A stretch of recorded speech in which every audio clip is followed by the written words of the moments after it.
Premium mid range সেগমেন্টের মধ্যে Samsung Galaxy F62 একটি দুর্দান্ত স্মার্টফোন। বন্ধুরা, ফোনটি রয়েছে আমার কাছে লেজার ব্লু কালারে। আজকে এই স্মার্টফোনটির আনবক্সিং করব। কিছুদিন আগে স্মার্টফোনটি আমি কিনে আনিয়েছি ফ্লিপকার্টের মধ্যে, কালকে এসে পৌঁছেছে।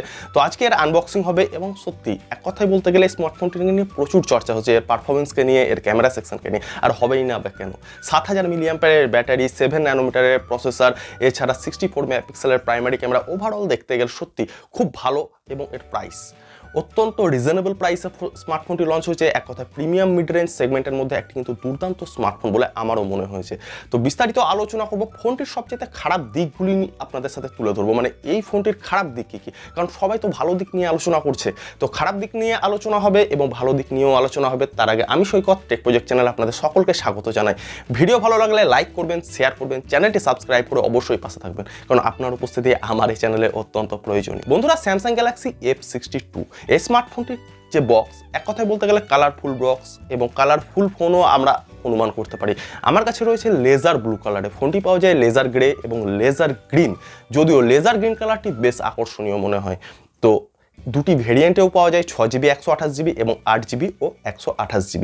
এই কালারফুল বক্সটি আমরা ওপেন করব এবং বক্সের ভেতরে কি কি কন্টেন্ট রয়েছে, কি কি জিনিস আমরা পাচ্ছি, সব কিছু বিস্তারিত আলোচনা করব। প্রথমেই বক্স ওপেন করতে আপনি যেটি পাবেন সেটি হচ্ছে আরও একটি বক্স, যার মধ্যে রয়েছে একটি সিম ইজেক্টর পিন এবং রয়েছে কিছু ডকুমেন্টেশন। এখানে কিন্তু কোনো কভার প্রোভাইড করা হয়নি কোম্পানির তরফ থেকে। হ্যাঁ, বক্সের নিচে রয়েছে অবশ্যই স্যামসাং গ্যালাক্সি F62 এই স্মার্টফোনটি লেজার ব্লু কালারে। কেমন লাগছে অবশ্যই কিন্তু কমেন্টে জানাবেন। এই কালারটি স্কোয়ার শেপে ক্যামেরা মডিউল রয়েছে, চারটি ক্যামেরা দেখতে পাচ্ছি। হ্যাঁ, ইনহ্যান্ড ফিলের কথায় যদি আমরা আসি তো হ্যাঁ, বেশ সুন্দর ইনহ্যান্ড ফিল, বাট ফোনটি অত্যন্ত ভারী এবং বড়। ভারী ও বড় আমার মনে হচ্ছে না এটা অ্যাকচুয়ালি ভারী ও বড়, কারণ এখানে 7000 mAh ব্যাটারি রয়েছে, যার জন্য ফোনটি বেশ ভারী চওড়া। যাদের হাত লম্বা তাদের ক্ষেত্রে এই স্মার্টফোনটি কোনো ব্যবহার করতে অসুবিধা হবে না, বাট যাদের হাত ছোট তাদের ক্ষেত্রে একটু কিন্তু আনকমফোর্টেবল হতে পারে, যেটি আমার মনে হয়েছে। এছাড়া বন্ধুরা, ফোনের বক্স কন্টেন্ট হিসেবে আপনি যা পাবেন সেগুলো হচ্ছে একটি ট্রাভেল অ্যাডাপ্টার এবং পেয়ে যাবেন USB Type-C কেবল। 25 ওয়াটের চার্জার এখানে প্রোভাইড করা হয়েছে, যার মাধ্যমে আপনি আপনার ফোনটিকে খুব তাড়াতাড়ি চার্জ করে নিতে পারবেন। বন্ধুরা, কথা বলে নেব ফোনের পোর্টস এবং বাটনসকে নিয়ে। তো বন্ধুরা, ফোনের ডান দিকে রয়েছে সাইড মাউন্টেন ফিঙ্গারপ্রিন্ট সেন্সার এবং সাউন্ড আপ ও ডাউন কি। বাম দিকে রয়েছে সিম কার্ড ট্রে, যেখানে ডেডিকেটেড সিম স্লট আপনি ব্যবহার করতে পারবেন, যেখানে দুটি সিম কার্ড ও একটি মেমোরি কার্ড সহজেই ইউজ করা যায়। নিচের অংশে রয়েছে স্পিকার গ্রিল, প্রাইমারি মাইক্রোফোন এবং USB পোর্ট ও 3.5mm হেডফোন জ্যাকের সুবিধা। ফোনের উপরে অংশে রয়েছে নয়েজ ক্যান্সেলেশন মাইক। ফোনের বডিকে নিয়ে যদি কথা বলি তো অবশ্যই এখানে ব্যবহার করা হয়েছে পলিকার্বনেট অর্থাৎ প্লাস্টিকের বডি।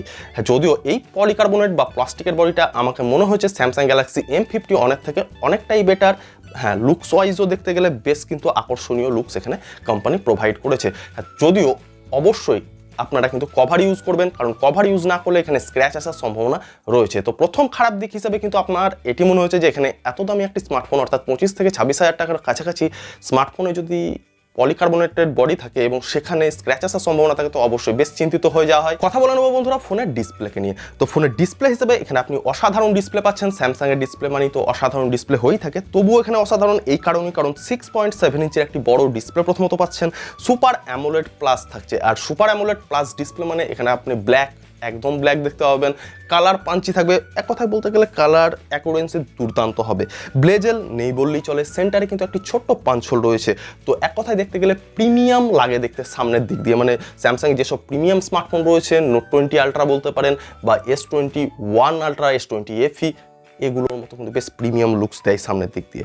HDR10 সাপোর্ট রয়েছে। হ্যাঁ, কর্নিং গরিলা গ্লাস 3 এর প্রোটেকশন রয়েছে। এখানে কিন্তু কোনো কর্নিং গরিলা গ্লাসের 5 এর প্রোটেকশন নেই, যদিও ডিসপ্লে অসাধারণ স্মুথ একটি ডিসপ্লে কিন্তু কোম্পানি এখানে প্রোভাইড করেছে। ওয়াইড ওয়াইন এলনের সাপোর্টও কিন্তু আপনি পেয়ে যাবেন।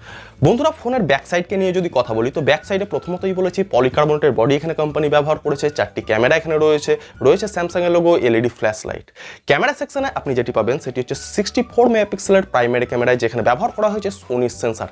12 মেগাপিক্সেলের আলট্রা ওয়াইড ক্যামেরা পেয়ে যাবেন। 5 মেগাপিক্সেলের ডেপথ ও 5 মেগাপিক্সেলের ম্যাক্রো ক্যামেরা কিন্তু এখানে প্রোভাইড করা হয়েছে। আমি কিছু ক্যামেরা স্যাম্পল আপনাদের সাথে শেয়ার করছি, অবশ্যই কমেন্টে জানাবেন কেমন লাগছে। আমার বেশ ভালো লেগেছে, কারণ স্যামসাংয়ের ক্যামেরায় এমনিতেই দুর্দান্ত হয়ে থাকে। আর যদিও স্যামসাং গ্যালাক্সি M51 এর 64 মেগাপিক্সেলের ক্যামেরা থেকে এখানে কিন্তু বেশ আপগ্রেডেশন লক্ষ্য করা যাচ্ছে। ক্যামেরাতে আপনি 4K ভিডিও রেকর্ডিংয়ের সুবিধা পেয়ে যাবেন সুপার স্টেডি মুড, নাইট হাইপার স্ল্যাপের মতো সুবিধা। আরেকটি জিনিস আপনি সবচাইতে ইন্টারেস্টিং পাবেন সেটি হচ্ছে সিঙ্গেল টেক। তাছাড়া আপনি ভিডিওতে ব্যাকগ্রাউন্ড ব্লার করতে পারবেন। তো ক্যামেরাতে অসাধারণ অনেক ফিচার্স কিন্তু কোম্পানি প্রোভাইড করেছে, যা আমাকে বেশ কিন্তু দুর্দান্ত লেগেছে এবং বেশ ভালো লেগেছে।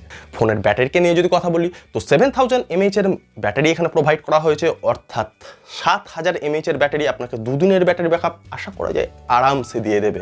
25 ওয়াটের ফাস্ট চার্জার রয়েছে, যা আপনাকে দ্রুত চার্জ করে দেবে ফোনটিকে। মিনিমাম 2 ঘন্টা কিন্তু লাগবে ফোনটিকে চার্জ করতে। এছাড়া বন্ধুরা 7 ন্যানোমিটারের প্রসেসর, তো 7000 ব্যাটারি 7 ন্যানোমিটার প্রসেসর কম্বাইন করে যদি দেখা যায়, তাহলে দুর্দান্ত পারফরমেন্স কিন্তু আপনি পেয়ে যাবেন ব্যাটারির দিক দিয়ে। সুতরাং কোনো অসুবিধাই হবে না।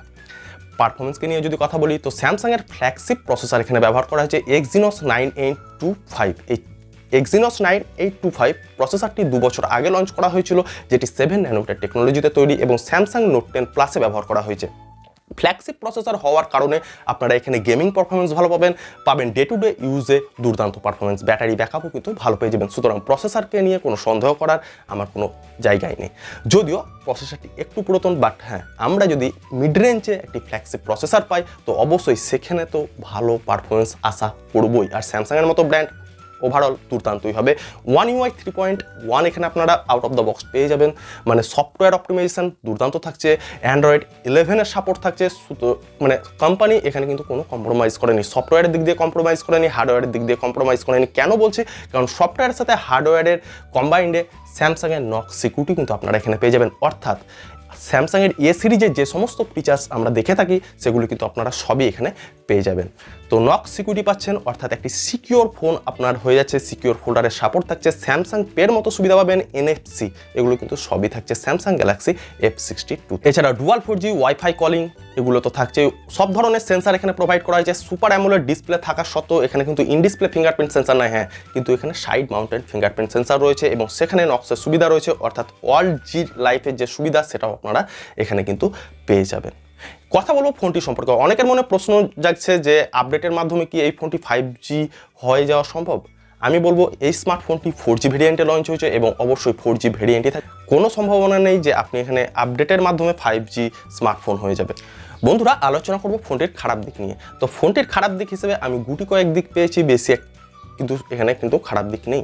6.7 ইঞ্চি ডিসপ্লে দেওয়া হয়েছে, যেখানে দেওয়া হয়েছে কর্নিং গরিলা গ্লাস 3 এর প্রোটেকশন, এখানে কিন্তু কর্নিং গরিলা গ্লাস 5 এর প্রোটেকশন নেই। এটি আমার একটা খারাপ দিক লেগেছে। বিল্ড কোয়ালিটি হিসেবে এখানে পলিকার্বনেটের বডি ব্যবহার করা হয়েছে, যেখানে স্ক্র্যাচ আসার সম্ভাবনা বা ফিঙ্গারপ্রিন্ট আসার সম্ভাবনা অত্যন্ত বেশি, তাই অবশ্যই কভার কিন্তু ইউজ করে ফোনটিকে ব্যবহার করবেন। 3 নম্বর যে দিকটি আমার মনে হয়েছে সেটি হচ্ছে ফোনটির ওজন এবং এর বড় ভাব, অর্থাৎ যাদের হাত ছোট তাদের ক্ষেত্রে কিন্তু এই ফোনটি অত্যন্ত আনকমফোর্টেবল হতে পারে। হ্যাঁ, যদিও 7000 mAh এর ব্যাটারি থাকছে, এটা আবার ফোনটির ভালো দিক। তো একদিক নিতে গেলে আরেক দিকে খারাপ থাকছে, এটা কিন্তু আপনাকে মেনে নিতে হবে। এছাড়া অল ওভার সবকিছুই ভালো বলা চলে। তো বন্ধুরা, আজকের এই ছোট্ট ভিডিও আমি এখানেই শেষ করছি। যদি ভিডিও ভালো লাগে লাইক করবেন, শেয়ার করবেন। দেখা হবে আবার কোনো নতুন ভিডিওতে। আশা করি ভালো আছেন, সুস্থ আছেন এবং ভালোর দলে